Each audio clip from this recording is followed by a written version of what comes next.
Frieren is boring, and you absolutely need to watch it. Here's why. It was maybe about halfway through Frieren that I'd realized that I'd literally forgotten what the point of the story was. And normally when that happens, it's a sign to immediately turn it off and start ranting to my friend Pat. Oh my god, Pat, this anime was so shit. Yeah. But listen, I gotta call you back. But this time, I was like, No, it's boring, and that's why it's amazing. No, Pat, you don't understand.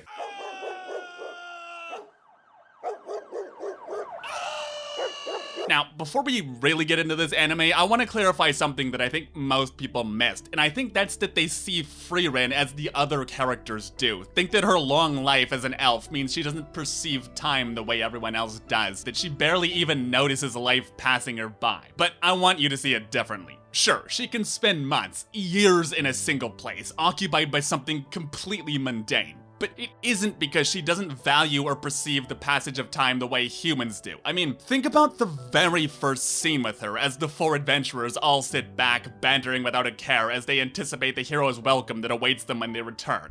All of them except Frieren. She's sitting there, making the most of her time, studying magic. Something you'll notice about Frieren is that she's always doing something. Often reading, or things like here, fishing as she teaches Frieren magic. Now wait a second, King of Weeaboos, I hear you say, maybe she just likes reading and shit. And sure, that's true, but think about that first episode again when she goes to take Himmel to the meteor shower. What does she do?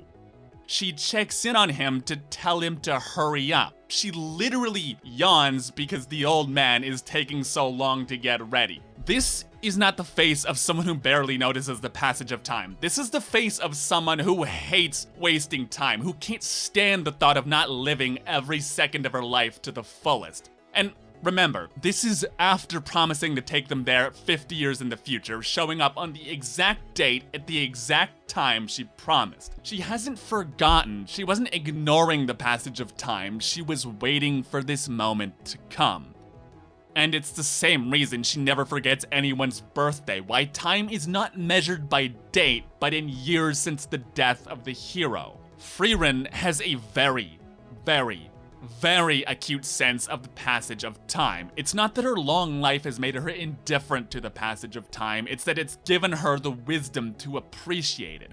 When the heroes go their separate ways and Frieren sets off on her 50-year journey to study magic, does it show us time passing in the blink of an eye? Or does it show us her traveling the world, studying under the stars, shopping for ancient tomes, crossing snow-capped mountains, sunbathing amongst old ruins, discovering glowing jewels in watery caves, fishing in the snow, wandering through dusty valleys? Make no mistake, her life is a fucking adventure. When everyone says she doesn't see time the way they do, it's not that she doesn't understand immortal life, it's that they don't. The reason she likes boring magic, the reason she's able to spend years doing nothing, is not because she doesn't perceive the passage of time. It's because she knows what the most important thing in life is.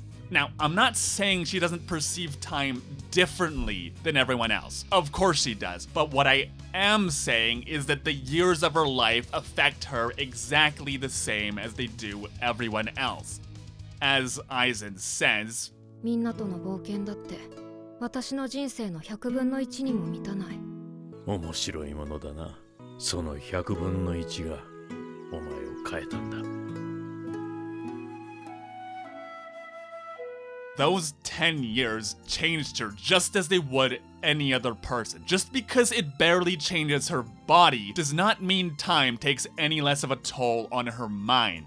10 years is a long time. She perceives it slightly differently, but 10 years is still 10 years. So when Frieren said she only knew Himmel for 10 years, it isn't that it was too short compared to her long life, it's that it was too short because it's not enough time for any of us. It's not that she only spent 10 years traveling with him, it's that she spent 10 years traveling with him. It's too short, yes, but not because she's an elf, but because absolutely no amount of time is long enough to spend with the people we love. Frieren has the wisdom of an old woman, not because she is one, but because she traveled with one through the end of her life. Hyder says that as an old man, he wishes he could have only a bit more time to live, a bit more time to spend with the people he loves. But when death comes knocking on Frieren's door, when the time has come for her journey to end, will she merely accept death for what it is, or will she too look back on her life and wish that she could only have a little more time? 何してんだフリーレン行こうぜ When Fern complains to the old woman that Frieren loves wasting time, the woman doesn't respond that an elf sees time differently than her, or that Fern might not understand elves. Instead, what she says is... 若いわね Because it's not that she's human that she doesn't understand Frieren, it's that Fern is a child that doesn't yet understand the value of simply living in the moment. Which finally brings us to the thesis of this video. The reason Frieren is boring is because the boring things are what's actually interesting and important. Not the big adventures, not the exotic anime fights, but the utterly unremarkable, uninteresting, boring, every day is the most magical thing in the world.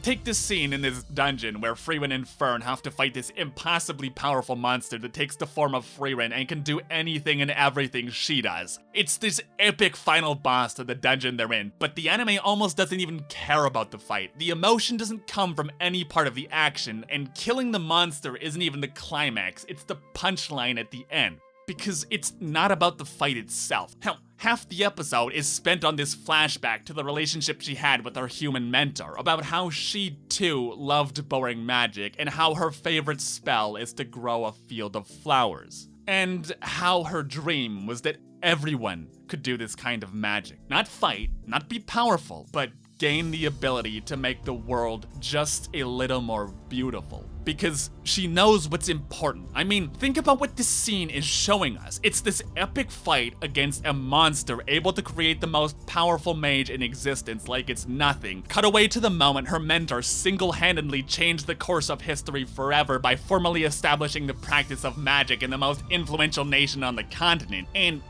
what does it choose to focus on?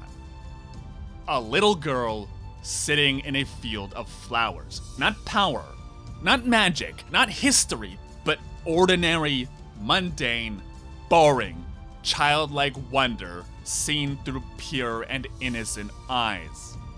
And every character is presented through this lens. The reason Fern practices magic isn't because she wants power or information or talent, it's so that her father can be proud of her. The old dwarf sits as the guardian to this town even as his memory fades, because his love never will. Every important moment in this show is so very normal, and yet so very beautiful, so very human. And when they finally take this bit in the dungeon back to the fight, Zenze says to Frieren, お前を殺す者がいるとすればそれは魔王か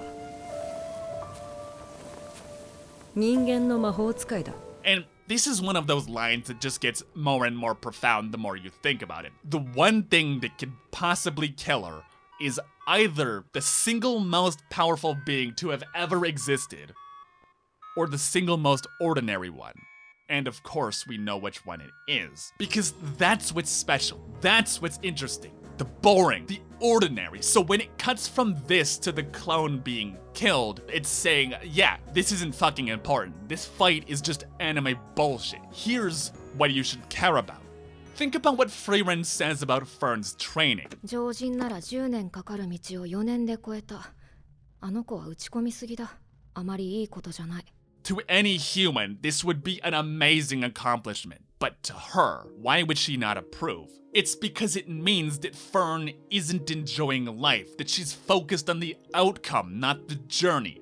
To Frieren, it's living life itself that's fulfilling, not the things we accomplish. The reason she only kind of likes magic is because it's merely a tool to live the life she wants. The reason why Frieren likes, in Fern's eyes, wasting time is because to Frieren, it doesn't matter if she spends 5 years doing something trivial. Not because this isn't a lot of time, but because she's spending it on something worth doing. Even if she only had 5 years to live, to her, if she could spend it learning to grow her best friend's favorite flower, then that would be a life well spent. Sure, her magic is, at first glance, useless, but for instance, why does she learn a spell to turn sweet grapes sour? Because Aizen loves them. Why does she learn a spell to polish statues? Because Himmel had so many of them made. And that's why, when thinking back on her journey, we barely even see the important parts. What we see is the quiet, ordinary parts. What we see is... 師匠はお前のせいで勇者一行の冒険がくだらないものになったって言ってたぜ。くだらなくてとても楽しい旅だったってよ。Actually, let's take a quick sec to stop and talk about the Japanese. Netflix's translation says that this was a nonsensical journey, and that's not a bad translation, but the actual word they use is kudaranai, which means trivial, insignificant, not even worth thinking about. In other words, so unimportant that it's nonsensical. So when Himmel says that Frieren made their journey kudaranai, what he's saying is that she made it normal. She turned it from a fantastical journey to everyday life. She made it a friendship rather than a battle. It was 10 years, of course it would never be all serious, but at some point it became their life. And so it isn't special because they took down the Demon King. This, at least comparatively, is barely even mentioned in the story. It's special because this was 10 years of their lives. What is mentioned is all the useless stuff they got up to. What is mentioned is all the times they fucked up. What is mentioned is all of the little things that made their journey ordinary, because what's special is the ordinary. Frieren loves useless magic for the same reason she loves dungeons, why she keeps getting stuck in mimics, because she's able to see the magic, the beauty in the mundane. What everyone else sees as a simple mimic like any other, she sees as possibility. It's not that she doesn't perceive time the way they do, it's that her long life gives her the perspective to see things that they don't, that things are only truly special when they become ordinary. Think back to Flamme's dream of democratizing magic and how that plays out in the story.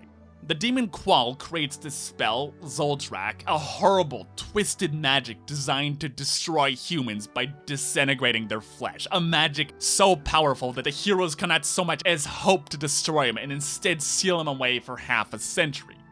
And what happens in this time? Zoltrak, the world's deadliest magic, gets taken, broken down, studied, analyzed, and recreated by every single mage in the country as ordinary, unremarkable, offensive magic. It was designed to be this revolutionary, world-changing weapon, and it did change the world, only in the complete opposite manner from what he expected.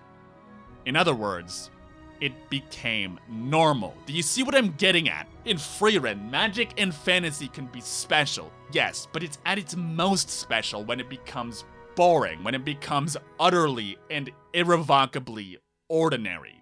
Why are demons dangerous? Because they can talk, they can appear normal. Why is Frieren the most dangerous character in the story? Because she can hide her magic, she can appear ordinary. Not that every character in the story isn't special in some way, but the reason they're worth talking about, what makes them the most special, is how ordinary they are.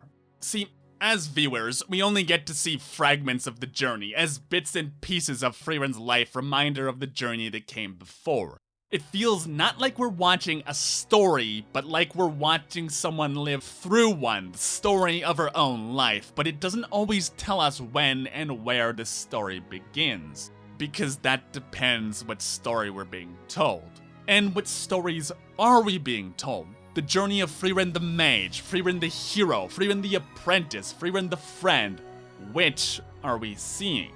We don't see Frieren's family get massacred. We do, however, see the moment she meets Flamme.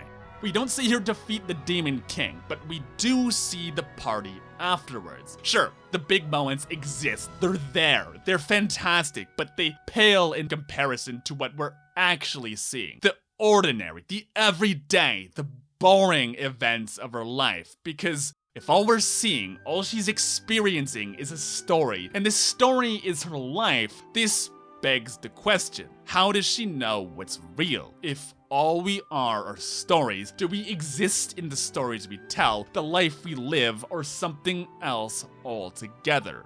Think about where they're going. Heaven. Why are they going there? What do they plan to find there? Heaven is a place where supposedly everyone goes, but no one's ever seen it. It's a place that's more special and yet more ordinary than literally anywhere else. When they finally reach their destination, what will be waiting for them? Is this a real place or merely a metaphor for the journey of life? If heaven is a place you can physically go, is there a way back? What are the things we think of as life and death and the afterlife? What does it even mean to exist, to be alive in the first place? You'll notice this video has taken a very sharp turn right off a cliff, and I did that on fucking purpose. What I want you to take away is that none of this actually matters, because the road to heaven isn't actually important. Why? Let's back up a bit. Why is she even going there in the first place? Is she trying to find what Flamme did, or what she never could? Or is she merely following in her footsteps? Is she really reliving the journey of the party of heroes, or instead her journey with Flamme? Or is this current adventure all that really matters? I'll let you decide. Before we go, if what I've been rambling about for the past 15 minutes at all resonated with you, two things. One, subscribe because I have about 10 hours of content talking about how this is exactly what made Steins Gate so fucking good. Yes, 10, yes, hours. And two, yes, obviously the real journey was the friends we made along the way, which is why I made this with my friend Pat, whose video you can check out right here. As always, thank you so much for your time, friends, and I'll see you in the next video.